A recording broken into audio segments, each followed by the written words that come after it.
Hello guys, ഇന്ന് നമുക്ക് വീട്ടിലെ ആടുകളെയൊക്കെ കണ്ടാലോ.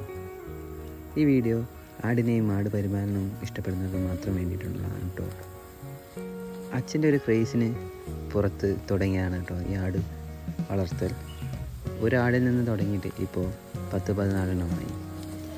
പശു വളർത്തലിനെ അപേക്ഷിച്ചിട്ട് ഏറ്റവും എളുപ്പമുള്ള കൃഷി ആട് വളർത്തലാണ് കേട്ടോ. കാരണം പെട്ടെന്ന് തന്നെ നമുക്ക് കുഞ്ഞുങ്ങളുണ്ടാവാനും പിന്നെ ഇനിഷ്യൽ കോസ്റ്റായ കൂട് പണിയാനും ഒക്കെ ഒരു ചെറിയൊരു തുക മതിയാവും പശു വളർത്തലിനെ അപേക്ഷിച്ചിട്ട്. നാട്ടിൻപുറങ്ങളിൽ വൈകുന്നേരം 2 മണിക്കൂറോ 3 മണിക്കൂറോ മാറ്റി വെക്കാൻ പറ്റുന്ന ഏതൊരു വ്യക്തിക്കും വീട്ടമ്മമാർക്കും തുടങ്ങാൻ പറ്റുന്ന നല്ലൊരു കൃഷിയാണ് ആട് വളർത്തുക.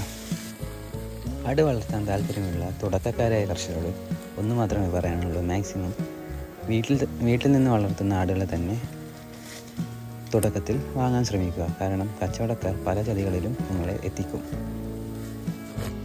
സൂക്ഷിച്ചില്ലെങ്കിൽ പെട്ടെന്ന് തന്നെ നഷ്ടം വരാൻ പറ്റുന്ന ഒരു കൃഷി മേഖല കൂടിയാണ് ആട് വളർത്തൽ.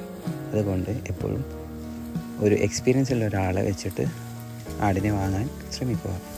ഇന്ന് ഇവരെല്ലാവരും കൂടിയിട്ടുള്ള അവസാന ഗ്രേസിംഗ് ആണ് കേട്ടോ. കാരണം നാളെ മുതൽ 5 പേർ പുതിയ കൂട്ടിലേക്ക് കൂടുമാറാൻ പോവുകയാണ്. ആട് കൃഷി ഇഷ്ടപ്പെടുന്നവർ അവസാനം വരെ വീഡിയോ കണ്ടോളൂ. Thank you.